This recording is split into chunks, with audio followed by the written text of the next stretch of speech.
Assalamualaikum warahmatullahi wabarakatuh. Perkenalkan nama saya Amelia Nur Anissa dengan NIM SA21043. Di video ini saya akan membahas tentang cara membuat artikel yang baik dan benar. Sebelum membahas cara membuat artikel yang baik dan benar, pertama-tama kita harus tahu dulu nih, apa itu artikel. Jadi, artikel adalah salah satu cara untuk menyampaikan gagasan atau informasi melalui internet. Tujuan pembuatannya pun cukup beragam, mulai dari untuk mengedukasi hingga memasarkan produk dari sebuah bisnis. Untuk menghasilkan suatu artikel, penulis pasti memerlukan beberapa persiapan atau preparing yang harus dilakukan. Yang pertama, pilih topik yang ingin disampaikan. Agar rapi dan terstruktur, pemilihan topik harus menjadi langkah pertama dalam cara membuat artikel yang baik dan benar. Mengapa demikian? Sebab dengan mengetahui topiknya, penulis dapat menentukan fokus suatu artikel dengan mudah. Akhirnya, pembahasan dalam artikel yang ditulis juga tidak akan melenceng jauh. 2. Lakukan riset cepat dan buat daftar referensi. Artikel dibuat untuk mengedukasi pengguna mengenai suatu hal. Tanggung jawab seorang writer di sini cukup besar. Pasalnya, mau tak mau, seorang penulis harus mampu mengolah suatu informasi dengan benar. Jangan sampai informasi yang ditulis dalam artikel tersebut salah dan tidak valid. Yang ketiga, tentukan ide pokok dan kerangka artikel. Setelah mengumpulkan daftar referensi, penulis dapat menentukan ide-ide pokok apa saja yang akan dibahas nantinya. Outlining atau menulis ide pokok akan membantu melihat gambaran besar atau kerangka artikel yang akan dihasilkan. Bisa dimulai dari intro atau opening dari artikel tersebut. Kemudian pada isi konten bisa menuliskan poin-poin besar apa saja yang akan dibahas nantinya. Setelah melalui proses preparing atau persiapan, bisa melanjutkan ke cara membuat artikel yang kedua, yaitu tahap produksi. Yang pertama, mulai dengan pembahasan secara general pada pembuka, yaitu menyusun letak materi merupakan salah satu contoh cara membuat artikel yang baik dan benar. Pembaca tentu tidak akan nyaman bila melihat suatu artikel yang pembahasannya tidak terstruktur dengan rapi. Karena itulah perlu mengetahui susunan membuat artikel yang tepat. Artikel yang baik adalah artikel yang mengalir dari bagian pembuka hingga akhir. Pada langkah ini, memanfaatkan gaya tulisan persuasif menjadi salah satu tips membuat artikel yang bisa diterapkan.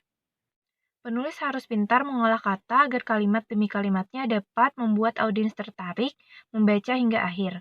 Tipsnya, buat paragraf pembuka yang berisi pembahasan secara umum, kemudian masuk ke bagian isi artikel, berikan pembahasan yang semakin detail di tiap poinnya. Yang kedua, gunakan heading untuk memudahkan pembagian topik. Agar mudah menentukan pembagian topik, penulis dapat memanfaatkan heading struktur dalam artikel yang dibuatnya. Heading ini dapat diambil dari poin-poin kerangka artikel yang telah dibuat pada langkah sebelumnya. Tips cara membuat artikel ini akan memberikan nilai tambah baik untuk tampilan konten. 3. Berikan kesimpulan pada akhir artikel. Tahap terakhir dalam cara membuat artikel yang bisa dilakukan adalah bagian kesimpulan. Setelah selesai menulis keseluruhan bahasan, coba tambahkan paragraf kesimpulan pada akhir artikel. Hal ini dilakukan dengan tujuan agar informasi yang ingin disampaikan dapat lebih dimengerti oleh para pembaca. Nah, yang terakhir, tips membuat artikel. Pertama, buat artikel yang nyaman dibaca pengguna. Yaitu pembahasan artikel yang menarik akan sia-sia bila pengguna tidak nyaman membacanya. Mengapa demikian? Karena meski materinya menarik, bila penulis tidak pandai menyusunnya, artikel akan dihasilkan pasti berantakan sehingga pembaca kehilangan minat untuk membaca hingga akhir paragraf. Selain dari bahasa dan susunan kata yang digunakan, tampilan artikel juga sangat penting diperhatikan. Yang kedua, kenali nikel dari topik yang dibawakan. Pembahasan mengenai finansial dan gaya hidup memiliki cara penyampaian yang berbeda-beda. Artikel finansial umumnya akan menggunakan bahasa yang lebih formal dari konten yang membahas soal lifestyle. Pastikan telah mengenali nikel yang dibahas untuk menentukan cara penyampaian yang tepat. Dan yang ketiga, tentukan target pembaca. Mengetahui target pembaca adalah hal penting untuk menentukan gaya bahasa yang digunakan.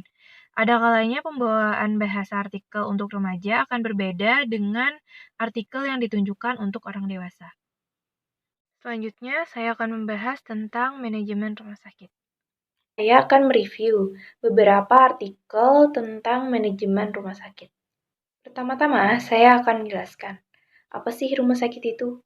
Berdasarkan Undang-Undang Nomor 44 Tahun 2009, yang dimaksud dengan rumah sakit adalah institusi pelayanan kesehatan yang menyelenggarakan pelayanan kesehatan perorangan secara paripurna, yang menyediakan pelayanan rawat inap, rawat jalan, dan gawat darurat. Selanjutnya, pengertian manajemen rumah sakit. Manajemen rumah sakit adalah koordinasi antara berbagai sumber daya melalui proses perencanaan, perorganisasian, dan adanya kemampuan pengendalian untuk mencapai tujuan. Berikutnya, aplikasi fungsi manajemen di rumah sakit. Perencanaan merupakan salah satu fungsi manajemen yang penting, karena perencanaan memegang peranan yang sangat strategis dalam keberhasilan upaya pelayanan kesehatan di rumah sakit. Terdapat beberapa jenis perencanaan spesifik yang dilaksanakan di rumah sakit. Yang pertama yaitu perencanaan pengadaan obat dan logistik, yang disusun berdasarkan pola konsumsi dan pola epidemiologi. Dan yang kedua, perencanaan tenaga profesional kesehatan dalam menentukan kebutuhan tenaga tersebut, misalnya tenaga perawat dan bidan, menggunakan beberapa pendekatan antara lain ketergantungan pasien, beban kerja, dan lain-lain. Selanjutnya, pengorganisasian merupakan upaya untuk menghimpun semua sumber daya yang dimiliki rumah sakit dan memanfaatkannya secara efisien untuk mencapai tujuannya. Pengorganisasian dalam manajemen pelayanan kesehatan di rumah sakit sama hal dengan di organisasi lainnya. Penggerakan pelaksanaan manajemen rumah sakit hampir sama dengan hotel atau penginapan.